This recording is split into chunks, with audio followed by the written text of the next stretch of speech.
절대전략입니다. 토마토 투자클럽의 김정수 전문가 만나보죠. 안녕하세요. 네, 안녕하세요. 반갑습니다. 정투자 김정수 전문가입니다. 네. 오늘 장 한마디 어떻게 정하셨어요? 신용 물량 청산, 반대 매매 물량 출회 구간 중요 이렇게 정해봤습니다. 네. 요즘에 신용 물량이 좀 출회되는 것 같아요. 보니까 신용잔고 많이 좀 줄긴 했더라고요. 현재 하락 국면에서 또 그동안 많이 강조해 주셨던 반대 매매를 활용한 이 투자 기법 오늘 다시 한번 좀 설명을 해주시죠. 지금 시장에 참여하고 있는 투자자분들이 가장 중요하게 생각해야 될 게 무엇일까? 가장 중요하게 생각해야 될 게 무엇일까? 요거를 한번 스스로에게 질문하는 시간을 갖는 것도 좋을 것 같아요. 지금 시장이 급락을 하는 흐름들이 나오는 게 이번 처음만 나온 게 아니잖아요. 작년에도 있었고 2020년도 코로나 때도 있었고 2010년도 유럽 재정위기 때도 있었고 리먼 때도 있었고 IMF 때도 있었고 주식시장은 항상 급락이 있었습니다. 그리고 급등이 항상 좀 있었고요. 근데 이 기간 동안에 대처는 다 달랐다는 거죠. 투자가 분들마다. 그러면 실패한 이 투자 결과를 가진 사람들보다 성공한 결과치가 높은 사람들이 어떤 식으로 주식시장을 접근을 하는지가 아무래도 좀 주식 투자하는 사람들한테는 조금 더 도움이 될 것 같거든요. 저는 워렌 버핏이 지금 어떻게 투자하고 있을까? 하워드 마크가 지금 어떻게 투자하고 있을까? 캠프시가 어떻게 투자하고 있을까? 지금 시장을 어떻게 바라보고 있을까? 이렇게 하면은 저는 지금 시장에 있어서 우리가 어떻게 좀 대응을 하고 어떤 마인드로 전략을 세워야 되는지 이게 되게 명확하게 나올 것 같아요. 지금 주식시장을 한번 보면 가장 꼬여있는 게 뭐냐면 신용 물량이에요. 제가 지난주에 전략을 이 절대 전략 방송 연결을 했을 때만 하더라도 신용잔고 여기 위에 있었어요. 이렇게 올라가는 구간이었어요. 그죠? 그래서 제가 그 당시 여러분들한테 말씀을 좀 드린 게 이번 시장의 핵심은 뭐냐면 신용 청산이 핵심이다. 그리고 신용 청산이라는 거는 결과적으로 보면 이제 반대 매매 물량이 더 늘어나는 걸 이야기를 하는 거거든요. 그러니까 당연히 좋은 얘기가 나올 수가 없어요. 부정적인 얘기가 가득 찰 수밖에 없고, 그리고 이때 필요한 신호들이 뭐냐면 시비를 거는 개인 투자가분들이나 감정 소비하는 안티들이 많이 생산되는 게 좋습니다. 자기의 감정 하나 컨트롤 못하는 사람들이 많이 나온다는 얘기는 뭐냐면 그만큼 투자 주체들이 만들어 놓은 여기에, 그죠? 이 분위기에 지금 많이 포함되어 있다 이거거든요. 주식시장은 자본주의잖아요.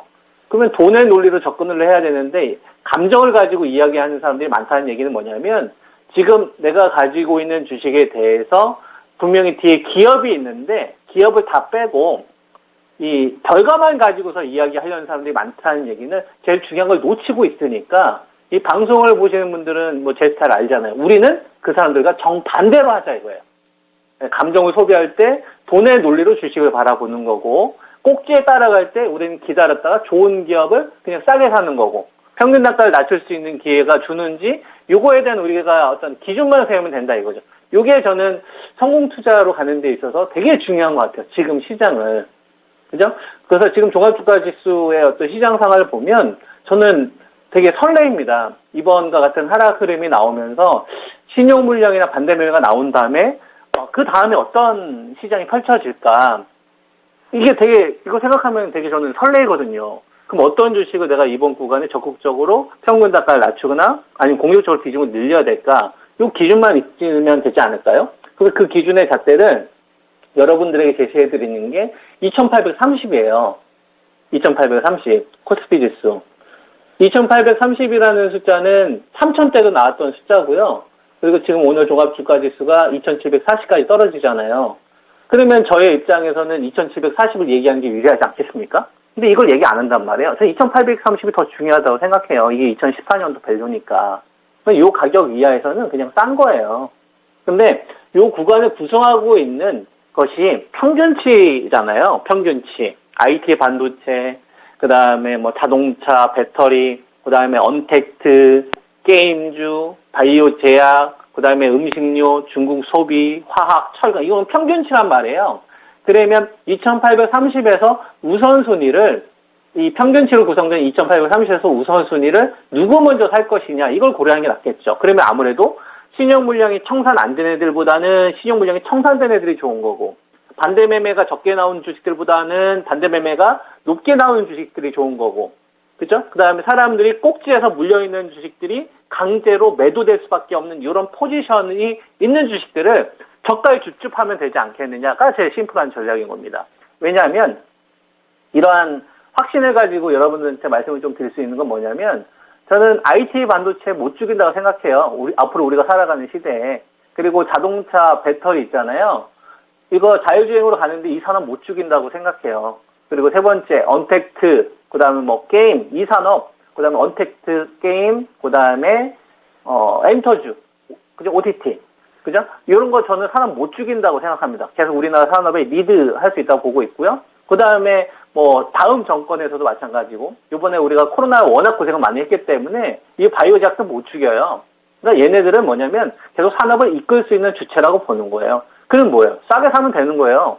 싸게 사면 되는 건데 2830이 무너졌으니까 뭐가 필요한 거냐면 10,000원짜리 주식이 10,000원에 거래되는 게 아니라 10,000원짜리 주식이 8,000원, 7,000원에 거래될 수 있다는 생각을 해야 되겠죠. 왜냐하면 신용 물량이 청산되거나 반대 매매 물량들이 더 많이 출회될 수 있는 환경을 만들었으니까. 그러면 프리미엄을 얼마만큼 더 빼고 살 것이냐면 고민하면 되겠죠. 그러면은 추가 매수를 하거나 신규 공략을 했었을 때 조금 더 보수적인 수치만 접근하면 되는 거죠. 이런 기준의 잣대가 저는 지금 구간에서 필요하다고 생각을 하고 있고, 그리고 이제 우리가 다 알고 있는 게 뭐냐면 FOMC 이거 되게 중요하잖아요. 그죠? 그 다음에 테슬라 요 실적 발표, 그 다음에 LG 에너지 솔루션 요 상장 이벤트 있잖아요. 여기 언제 몰려 있습니까? 27일. 아, 그러면 27일 전후로 해서 뭔가 큰 변곡이 나올 수 있다라는 거를 우리가 대비는 좀 해야 되겠죠. 27일 전후로 해서 뭔가 크게 요동칠 수 있을 만한 큰 이벤트는 있구나. 그리고 요거를 좀 잠깐 좀 보여드리면, 선물에 대한 포지션인데요. 요거는 글쎄 잘 보일지 모르겠어요. 그래서 외국인 같은 경우를 보면은 선물이 한 42,000개, 한 43,000개 정도 계약되지 않습니까? 그러면은 요거는 뭐냐면, 우리가 현물 쪽하고 선물 쪽하고 이 중간에 다리 역할이 되어 있는 게 뭐냐면은 이제 프로그램 매매입니다. 이 프로그램 매매를 유발시키는 데 있어서 이 베이시스라는 것이 기본적으로 필요한데 이 베이시스에 의해서 프로그램 물량들이 대거로 출회되기도 하고 대거로 들어오기도 해요. 그러면 외국인들이 이 선물 물량을 줄이는 시점이 우리가 급격하게 턴될 수 있을 만한 종목의 꼬리가 확 달릴 수 있을 만한 이러한 포인트가 나올 수 있다라는 거를 이 방송 보신 분들이 꼭 체크하시면서 이번 주후반 대응을 하시면 좋지 않을까 이런 말씀을 좀 드리도록 하겠습니다. 네, 일단 이 정도까지가 이제 제가 드리는 말씀이고요. 그 다음에 뭐 궁금한 거나 뭐 시청자분들 질문할 거 없을까요? 네. 아니면 제가 알아서 나머지 할까요? 네, 종목에 대해서 더 뭐 특별한 자리에 와 있는 종목군들 있나요? 종목으로 보면 삼성전자가 이번에 무너지는 구간 동안에 제가 74,000원 방어 나오는지 잘 보자고 했잖아요. 그럼 74,000원 방어가 제일 중요한 거예요. 삼성전자 74,000원 방어가 나오느냐, 아니면 하이닉스가 요거는 이제 약간 11만원대 이야기 해드렸잖아요. 11만원대 방어가 나오느냐.